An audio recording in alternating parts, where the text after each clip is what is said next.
ಈಗ ನೋಡ್ರಿ ಕೇರ್ಫುಲ್ಲಾಗಿ ಅಬ್ಸರ್ವ್ ಮಾಡ್ಕೊಂತ ಇರ್ರಿ. ನಾವೀಗ ಉಷ್ಣ ಕೊಡ್ತಾ ಇದ್ದೀವಿ, ಹೌದಾ? ಅಲ್ಗಾಡ್ಸ್ಬೇಡ, ಇದು ಅಲ್ಗಾಡ್ಸ್ಬೇಡ್ರಿ. ಹಾಂ ನೋಡ್ರಿ,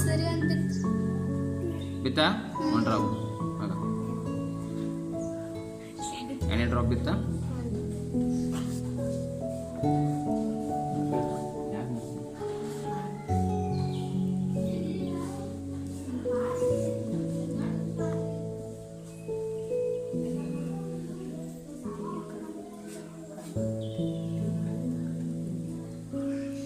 ಎಲ್ಲರೂ ಬಿಡಿ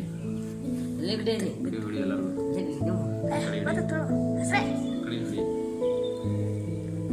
ಇದು ನೋಡಿ ಉಷ್ಣ ವರ್ಗಾವಣೆ. ನಾವು ತಾಪಮಾನವನ್ನು ಎಲ್ಲಿ ಕೊಡ್ತಾ ಇದ್ವಿ? ಅದು ಕೊನೆಯಲ್ಲಿ ಕೊಡ್ತಾ ಇದ್ವಿ, ಕೊನೆಯ ಭಾಗದಲ್ಲಿ. ಬಟ್ ಇಲ್ಲಿರುವಂಥ ಮೇಣ ಏನಾಗ್ತಾ ಇದೆ? ಕರಗ್ತಾ ಇದೆ. ಅದೇ ಉಷ್ಣ ವರ್ಗಾವಣೆ ಅಂತ ನಾವು ಕೊಡ್ತೀವಿ. ಯಾಕಂದ್ರೆ ಉಷ್ಣವು ಒಂದ ಕಡೆ ನಾವು ಕೊಟ್ಟರೆ ಅಲ್ಲೇ ನಿಂದಿರೋದಿಲ್ಲ, ಅದು ಏನಾಗುತ್ತೆ? ವರ್ಗಾವಣೆ ಹಾಕುವಂತ ಇಡೀ ಒಂದು ಈ ಲೋಹದ ಒಂದು ಕಡ್ಡಿಗೆ ಏನಾಗುತ್ತದು? ವರ್ಗಾವಣೆ ಆಗುತ್ತಾ? ತಿಳಿತೀರಿ.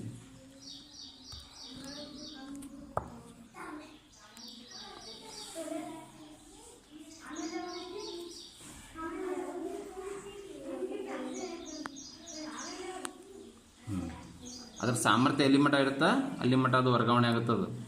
ಯಾಕಂದ್ರೆ ಹೀಟ್ ನಾವು ಎಷ್ಟು ಕೊಡ್ತೀವಲ್ಲ ಆ ಪ್ರಮಾಣದ ಮೇಲೆ ಈ ಒಂದು ಕಡ್ಡಿ ಏನಾಗುತ್ತೆ? ಹೀಟ್ ಅದೇನಾಗುತ್ತೆ? ಬಿಸಿ ಹಾಕುವಂತ ಹೋಗುತ್ತೆ.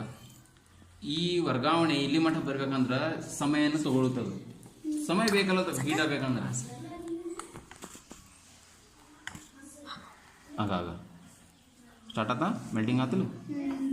ಅಲ್ಗಾಡ್ಸ್ಬೇಡ್ರಿ, ಅಲ್ಗಾಡ್ಸಿದ್ರೆ ಇದಾಗುತ್ತೆ. ನೋಡು ಕರೆಕ್ಟಾ? ಅಂದರೆ ಇಲ್ಲಿ ಮಟ್ಟ ಬಂತು. ಈಗ ಅದು ಹೀಟ್ ಟ್ರಾನ್ಸ್ಫರ್ ಆಯ್ತು, ಇಲ್ಲಿ ಮಟ್ಟ ಟ್ರಾನ್ಸ್ಫರ್ ಆಯ್ತು. ಇದು ಕರೆಕ್ಟ್ ಅಂದರೆ ಇಲ್ಲಿ ಮಟ್ಟ ಬಂದೈತೆ ಅಂತ ಅರ್ಥ. ಅದು ನಾವು ವೆಯ್ಟ್ ಮಾಡ್ಬೇಕು ಅದನ್ನು.